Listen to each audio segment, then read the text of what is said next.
Hi, I'm Chuck Dorset for Weaver Leather Supply, and this is the Leather Element.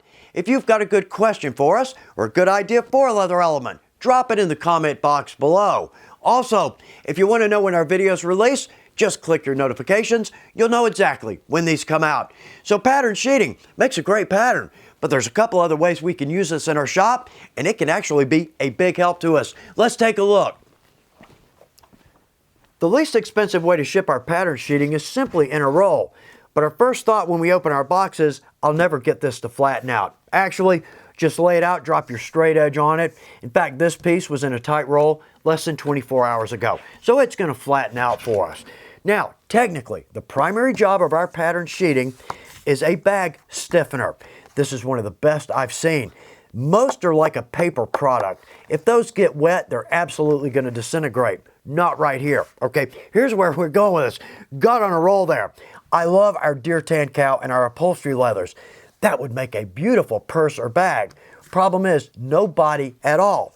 Well, if we want to make a soft side purse or bag, it's going to work perfectly. But if we need some body, let's use our pattern sheeting. Let's drop this inside of our face and our liner. Well, now I've got ample body, and it doesn't matter how soft my face or my backing leather is. Now, I don't want to sew through this. If we've got a lighter weight machine, that's going to throw off our timing eventually. So I would like to get that inside of my stitch line, just what we need, and a whole lot less than using a veg tan backing. It's about 10% of the cost. Great part here. 24 by 45 inches. We can easily get something as large as a briefcase. Okay, so let's reset. We're going to look at my favorite way to use our pattern sheeting. As the name implies, pattern sheeting, to me, this is one of the best pattern materials out there. For us crafters, it checks every box. First off, it's easy to mark, it's easy to cut, and it's durable. In fact, I'll use this most often for all my common patterns. These are patterns or designs I'm going to use across multiple projects. It's durable. I know these are going to last. And our marks, they're going to stay right there. But also, two more big points. We get nice big panels, 24 by 45 inches. So even the largest patterns can come out of that. But also relatively inexpensive to keep in our shop. Okay, so perfect for patterns. Next up, let's say we need to tool or stamp and we need to case our leather. There's a number of ways we can case our leather, but since I started using the pattern sheeting, I don't go any other route. This is so easy. Well, first off, I'm probably not going to case on my marble. Well, I'm going to be using that.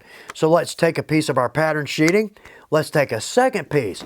Now, no discernible pattern on this, so I'm not worried about that on my leather. Let's lay that in, and let's take a piece of suede or some type of supple leather or even a bath towel. Let's lay that right there. So that's going to seal the edges, not totally, but it will keep that moisture from escaping. But also, if I don't get to this, say tomorrow or the next day, I'm not worried about light fading. We're going to have a perfectly cased piece of leather. Also, if we're going to tool or stamp a belt, well, that's easy enough to create a longer piece just for a belt. So again, another great way to use this in our shop. Let's jump over to our pattern table. Let's look at another way this can help us out.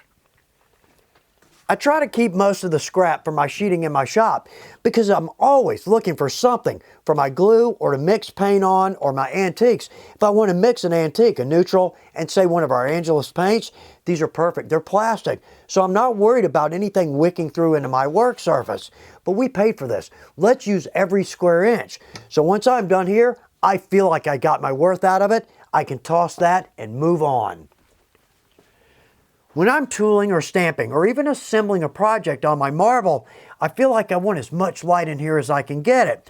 Well, it's not bad if we're just knocking in a few rivets, but if we're going to stamp or tool on this, in about an hour, I'm going to get a headache. That's just too much light coming back. Oddly enough, our pattern sheeting makes a great light diffuser. Notice the difference.